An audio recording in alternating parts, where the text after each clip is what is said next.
Good to chat with you, and my specific interest in you is primarily because you were a part of a corporate which were providing editorial services, and now you have your own business, your own company, which provides the same editorial services to various publishing houses.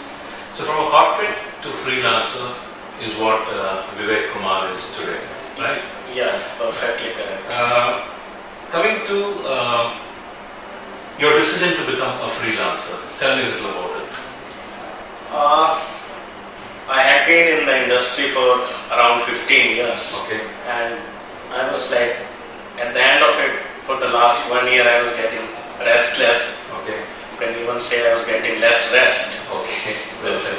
I was not like getting enough time to spend with my wife or with my daughter.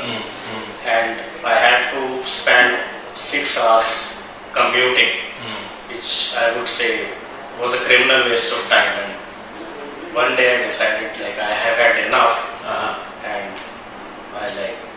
So this decision was purely based on you not able to handle so much of time that you're losing in travel, not spending time with your parents, right, or with your family. Yeah, that was the primary factor. And secondly, it was like I had a good designation, but then I had responsibilities, but that was not backed by enough authority to fulfill those. So frustration was like setting in. So I decided why not do it on my own terms and conditions. I know my craft, I know my skills, right, and I know that there is enough demand in the market. Absolutely. So let's do it my own way and provide others also an opportunity to associate with me. And so this 15 years, were you at one corporate or you were at various organizations? It was like at 4 different organizations. And the first one was a book publishing company called Orient Paperbacks. If you must have read a few joke books from Kushwant Singh. Sure. Then it was Avatar. At that time it was actually called Tech Books Electronic Services Private Limited. Very true. Then I went back to SPI. That's another big BPO based in, like the headquarters is in Philippines. And then you came back again to Avatar. Yeah, they called me again because they were getting a new client. And I had handled the same client, but I had handled the journals thing. Interesting. So a very well thought move after a good solid 15 years experience in the corporate. I have a question. How safe and secure is freelancing as a career decision? If a person is like good enough in his skill area or core area and has a good network of contacts, then I would say it's the safest career decision to make if once someone has spent so much of time in the corporate industry. And you thought you had that to do in you. And why should publishers or KPOs be interested in freelancers? Well, publishing has a cycle. There are peaks and there are valleys. And no publisher, because they are primarily running a business, they will recruit keeping the peaks in mind. They will take an average, this is the number of people we need. But there will be times when there will be surplus, there will be times when there will be staff turnover in their organization. So that is the time when they can look to freelancers. I've heard about a lot of these kind of corporates. They have, let's say, a certain number of people and they outsource these jobs to freelancers. And which is why you feel there is enough work for freelancers. I would say more than enough work. And if you really have those skills, and if your skills get accepted in this bigger organization, so you need not be part of the organization, but you can still service such organizations. Correct. Excellent. And I mean, as a starter in freelancers, what were your initial hurdles? I would say I didn't face any hurdles, although somebody with less experience will obviously face a lot of hurdles. The person needs to make sure he has enough money in the bank to take care of the initial 2-3 months, because that is the time that is taken for the first payments to come.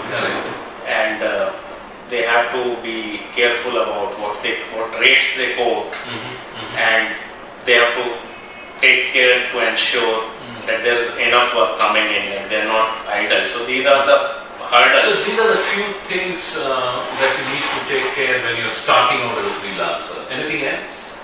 Yeah, like there are a lot of companies who will test you. Okay.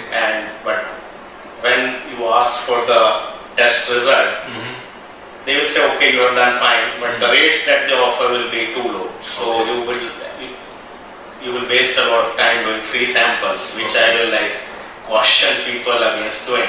Okay. They should first get an idea about the rates. Okay. And if they know they are good enough and the rates and the efforts don't match, then they shouldn't be doing free samples. Okay, so this is a very important tip that you're giving to a lot of freelancers. Don't get used on free samples and tests and other things. Yeah. Be very clear about your business terms. Right? Yeah.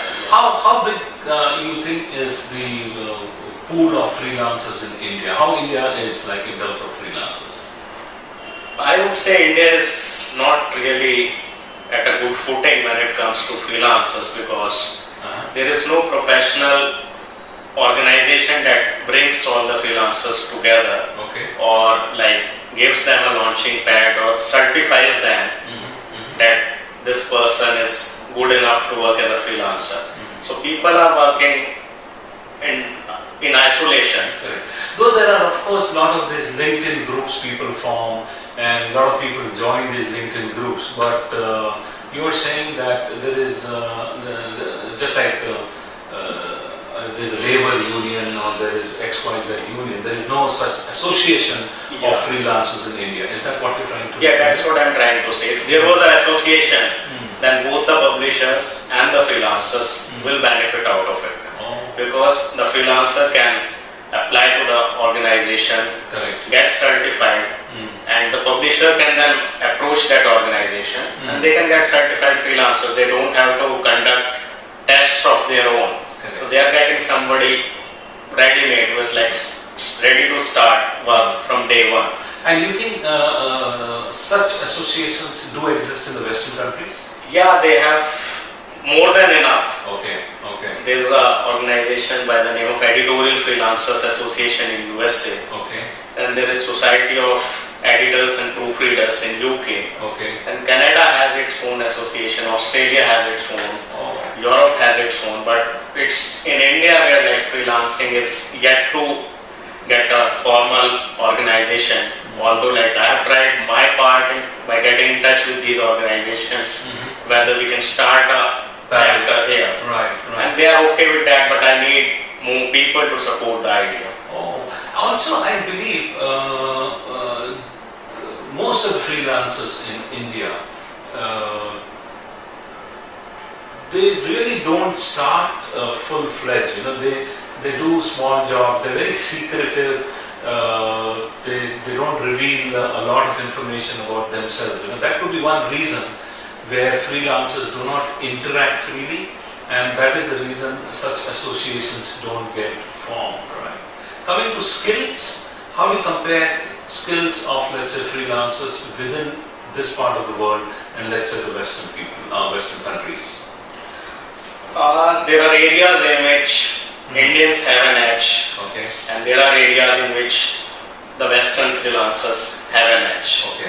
And obviously there is an area in between where India has good ones as well as bad ones, and the foreign or the Western counterparts are equally good or bad. One such area where Indians are good?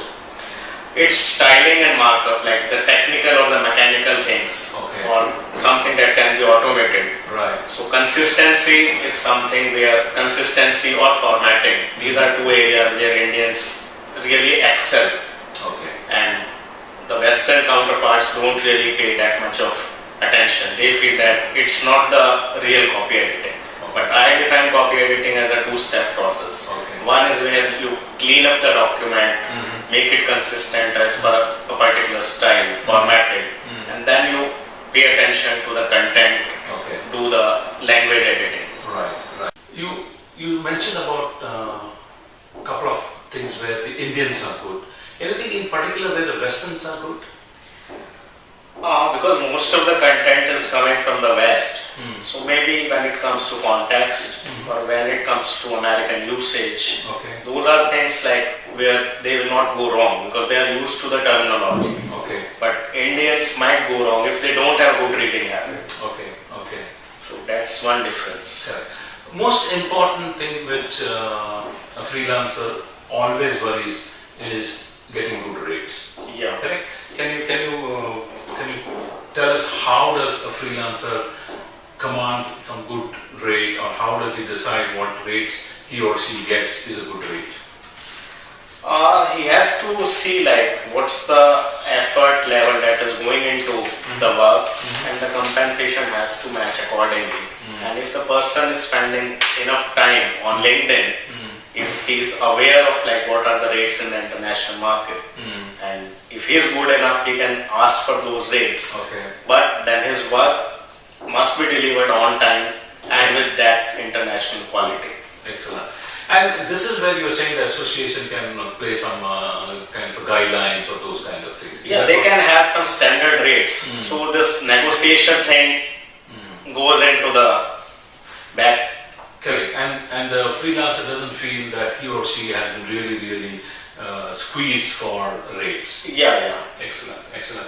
And when we're talking about publishers and the KPOs, what are the core expectations of the publishers and KPOs from the freelancers? Any KPO or publisher who outsources work, outsources because there is not enough in-house capacity. Correct. So when they give out work, they expect the work to come back in a state where it is ready to be sent to production without anybody spending time on it to clean it up or to make it production ready. Right. But unfortunately that's not the case. They have to spend some time in-house. And part of the reason is because a lot of freelancers have not been exposed to the in-house practices. Like maybe they are good in English, they feel they are good in English. So they start off as a freelancer because there is no entry requirement or any eligibility test. Anybody who feels he is good in English, he can ask for work and he might get work because there is enough work in the market. Right. When you say English, you're making just general as an English, but it could be any language, it could be the skills of the translator, all that you're referring to, right? I am basically referring to the grammar part because that's what's most important. But a lot of people who have done their BA or MA in English literature, they feel they are good enough. But they have not been exposed to the intricacies of grammar which is actually required for doing a good job. So are there any tools that a freelancer would have in his or her kitty? Tools, first one I would say he has to be a bookworm. Then a lot of reading, and a lot of reading he or she must be doing. Then he must have the habit of referring to the dictionary very frequently. Like he or she can't go by memory, because different words, the same word can have so many meanings. And there can be two words which sound the same but have different meanings. Then some kind of a spell check program and familiarity with the keyboard shortcuts of Word. So these are things which are the tools of a good freelancer. So how does exactly a freelancer go looking for work? Is there any standard methodology or some formula or some technique where the freelancer decides when he's looking for work? The first way which most of the people adopt is like they know someone in a KP or a publishing house and they approach that person. Or maybe some of their friends are working there, so they get the contact person's name and then they send their resume and then they're asked to do a test. If they clear that test, they can get work. Interesting. Another way is then they can spend time on LinkedIn because requirements keep coming up. But they will get those jobs only if they are good enough. So in short, you're saying networking is very important. Yeah, networking is very, very important. A lot of time you will get work only if people know you, only if they know you are good enough. Correct. Because even if you clear the test, there are so many other people who will clear the same test. Correct. And the person who is allocating the job, he will prefer to give the job to someone he knows. Yeah, so initially maybe your networking, your relationship, subsequently your work speaks for getting you good business. Yeah. So these are the core which probably is same in any business. Yeah. Coming to not many probably freelancers can afford to have a website of their own, or is it possible that you can have a small having a website is not a very expensive thing. Correct. Because there is a basic fee that you need to pay for a year's hosting. Right. That's around 1250. Correct. That's the basic thing. So you insist that everyone should have his or own website? I would say that anybody who is starting out need not have a website. Okay. But once you have enough experience, then you can have a website to project your business face to the world. And are there situations where a freelancer can work independently, or is it a good idea for freelancers to form a pool or a team where probably then the work becomes interesting and they get a variety of work which depends on the... Vivek, you think there would be a good idea for some business schools or some kind of training for freelancers so that they can be certified as good practicing freelancers? Yeah, this is a good suggestion. Like some business schools who already have the infrastructure, Correct. they can start some. Because it's not more on the skills of their editorial or translation, but more in terms of how to manage a freelance business. Yeah. So what are the basics that you need to do? It could be your finance, it could be your investments and so many, your time management, your people management skill. Is something like that possible in an industry of freelancers? I think it should be there definitely, but I would say this comes later. What should come earlier is like freelancers without industry exposure. Okay. They need to get some kind of a polishing by associating themselves with people who have been in the industry. Like if you want to be a freelancer, if you want to earn money, you have to be willing to spend money also by investing in yourself. Right. Because they need to know the good practices. So currently, is there anything like certified freelancers, non-certified freelancers? There is, but all these certifications are given by organizations that are based in the West. Okay.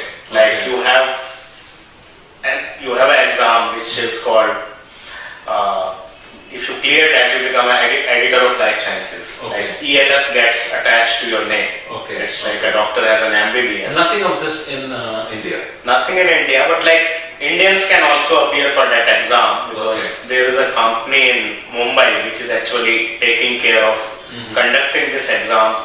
Okay. So they hold it in Mumbai. Okay. And I did get in touch with the organization, asked them to hold it in Delhi. They said they don't have a problem, they just need a place. So I had proposed that when I was part of Aptara, but now that I'm not part of it, so... But which means, are you saying not many freelancers would know there is something like this existing? They will know, but then maybe they wouldn't know how to appear for the exam or where is it being conducted. Okay. So there's a lack of awareness. Okay. And coming to subject knowledge, how good a freelancer can get on his subject? Subject knowledge, I would say, will be more of a disadvantage because anybody who knows the subject starts going deeper. He or she starts interfering into somebody else's thinking process. Oh, okay. So that actually is a disadvantage, because the content that appears in journals or magazines, it has already been peer reviewed by a panel who are subject experts. So what you're saying is, you may be a physicist, you may be a microbiologist, leave that aside and just focus on the skills that are needed to either copy edit or XYZ, right? That's what you're saying. Yeah. And do not try to show your skills on the subject. Yeah, because you can get labeled by that you are doing over editing, which is not actually required. And instead of copy editing, a lot of people start doing rewriting, which is not what the publisher expects. The publisher's expectations are like very clear in terms of what they want to be done.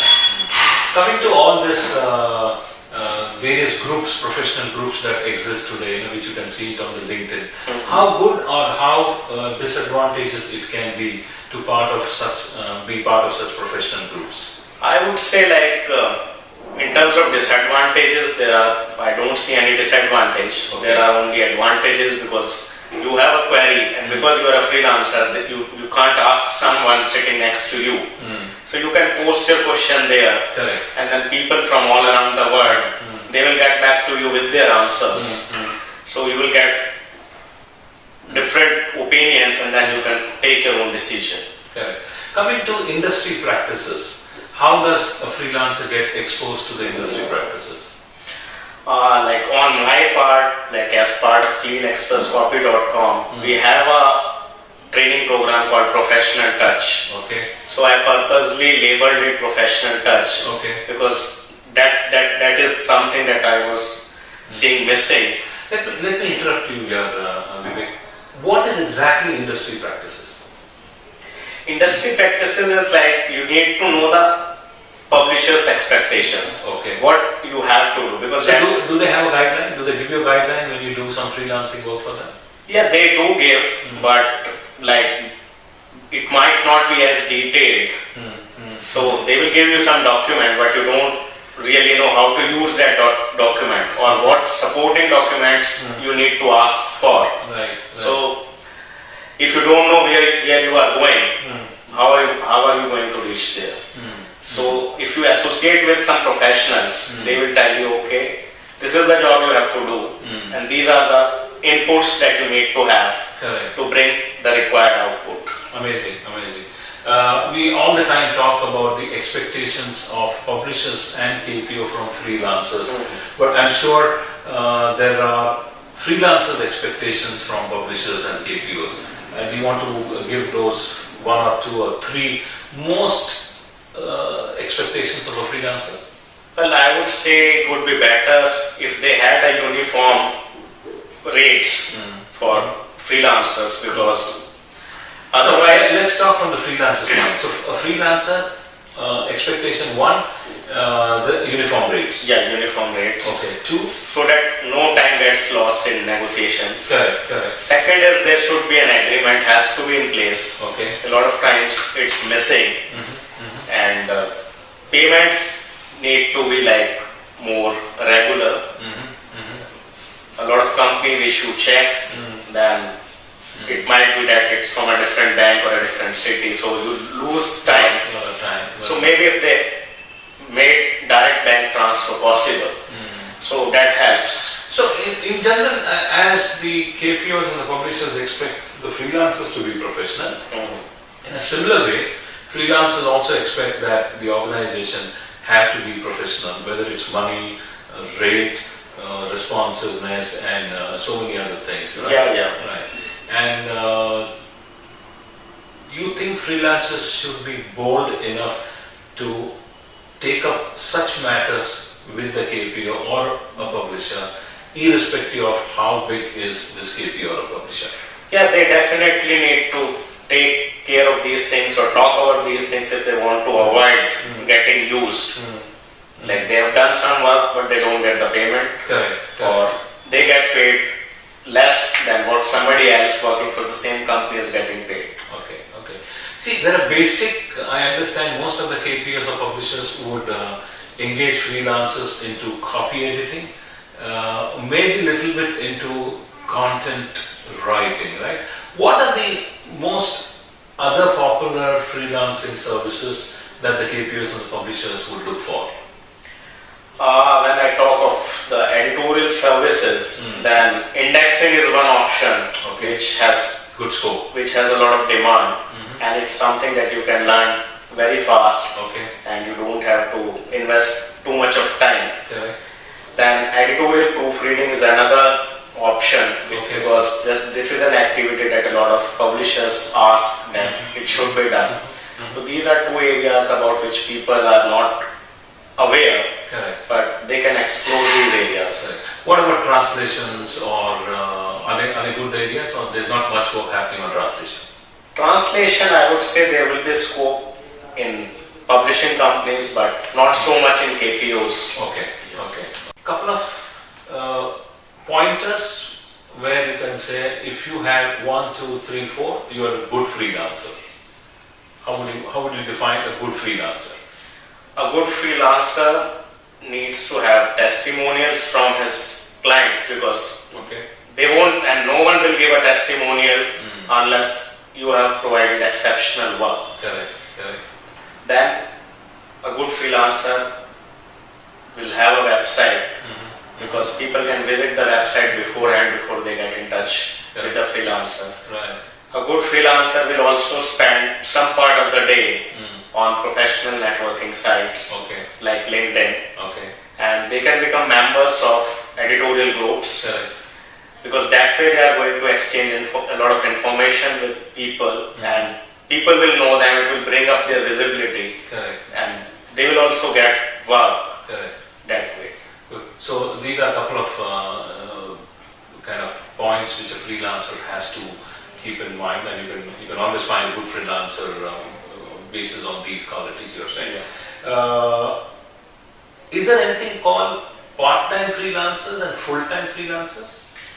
Yeah, a lot of people who are working, they want to make some extra money, so they opt for being a part-time freelancer for a different company at times, and at times the same company, because there is too much of work, it asks its in-house people, you do some pages from home, and we will pay you. So that way they become a official part-time freelancer. Interesting, but why would I be delivering my full capacity in-house when I know if I delay I get work home? Yeah, that's the disadvantage, because not everyone is ethical when it comes to money. Then people start working faster at home and slower in office. Interesting. So, but there is a concept of freelancers, part-time and full-time. And is there like a transition that happens? So you're a part-time for some time, and then you decide that there's good money, so that you become a full-time freelancer. Yeah, a lot of people they're not bold enough to straight away get into full-time freelancing, because they have family responsibilities and finances to take care of. So they do test the waters beforehand. Let me try from where I can get work, how much I can get, what's the payment cycle, and then they can, once they are confident enough, then they can leave their job and become a full-time freelancer. Coming to how are freelancers becoming tech savvy? Because today the world is going technology, the world is going digital. So you think a freelancer needs to be sufficiently tech savvy? When it comes to work, I would say that if they know how to use MS Word, that is enough. That is enough. They should know the word shortcuts. Plus, they should have knowledge of internet and just maybe spend some time online. Otherwise, there are obviously different macros that they can make to make their work slightly, bring in an element of automation, so that the mechanical or repetitive things get taken care of in one go, and bringing some consistency also. Coming to one very interesting observation, even I have had that every freelancer feels he or she is the best. Yeah, because they enter the field without there being any eligibility criteria, or no, there there is no rule for becoming a freelancer. Anybody can become a freelancer. If someone wants to become a doctor, the person needs to clear the MBBS examination, only then that person can practice. Correct. But that's not the thing with freelancing. So, I mean, don't you think they need to be a little more aware about these things and make sure that you do not project yourself more than what you actually know you are? Yeah, you are correct. But it's more of a psychology, I guess. yeah. Okay. After 15 years, when you really decided to go your entrepreneurial way, freelancer, and the conversation that we have had, I believe that you would advocate a lot of people to get into freelancing, correct? Yeah. Would you say freelancing is a very good profession right in the beginning, or maybe if you've had certain experience in a corporate, then you should look forward to be a freelancer?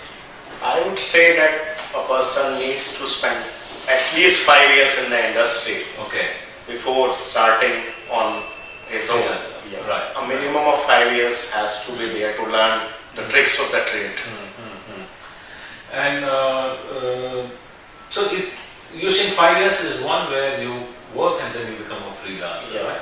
Okay. And some strategy, let's say you get into this business, you start getting business, but this is a very competitive area also. So are there any strategies that a freelancer need to have to survive in this competitive market? They should associate with somebody because that will help. Because some group is already getting work. If they associate with them, they will be saving a lot of time. You mentioned that it is always good not to be completely independent, but maybe form a pool, and that will give a lot of weightage to your company or your services. It also saves you from isolation. Correct. And plus, like if you are part of a team, then somebody else can check your work or give you some feedback. So the feedback will come from your colleagues. Excellent. And not from the client. So the things that a client would have caught, your colleagues will catch it beforehand. Because in copy editing, a fresh pair of eyes is always better. Because you get so involved in your own work that even an obvious mistake you will not see. What is one thing which a KP or a publisher sees as the biggest advantage of hiring a freelancer? Because the industry is very competitive, like the rates that they are getting from their clients are getting lower and lower. So they can save a lot of money by hiring freelancers, because otherwise they need to invest in training and it's a long process. It's not that you can train somebody to become a copy editing freelancer in a week. So it's a long process, and we were fortunate that when we started there was not so much of work. So we had enough time for training, and we had somebody who was like passionate enough to train us. But today the situation is drastically different. It's like things need to be done at a fast pace. The turnaround times are getting shorter because before things come in print, they might appear online. So publishers want things to be done fast. So to take care of that, publishers need to have a pool of freelance. So I get what you're saying. That's one big advantage a publisher would have by looking at freelancers. My final question to you, we talked about probably only books. How is the freelancing scene when it comes to journals? In books, like there will be a cycle. Like some months there will be less work, and some months there will be more work, because the publishing dates of books need to coincide with the universities or the colleges, because a lot of content is getting generated there. But journals, it's like a year-round activity. So if you are doing journals, you can be sure of a particular minimum number of pages. And are the skills different at the journals and at the books? I would say a book copy editor can easily do journal copy editing, but not the other way around. Because a journal article is not very big. So your attention span has to be shorter.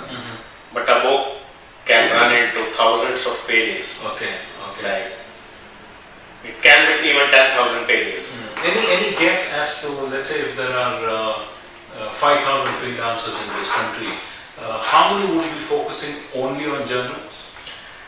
I would say more than 75% are probably doing journals. Is it? Yeah. Oh, why? Because it's short and it gives you quick money. Yeah.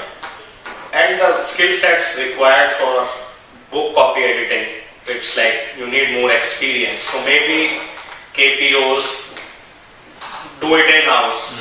It's like better to control. It's more manageable. Giving out a 10,000 page book, a single freelancer will not be able to handle. Then you need to give out to a team, and different people will be doing. There can be consistency issues. No, I think now they're going a little different. So are you saying most of the jobs that come to freelancers are for journals? Yeah. Not for books? From the client side, the books job are also coming to the KPOs, but KPOs prefer to give out journals rather than books. Good, Vivek. It's been a nice chat, and I'm very sure that many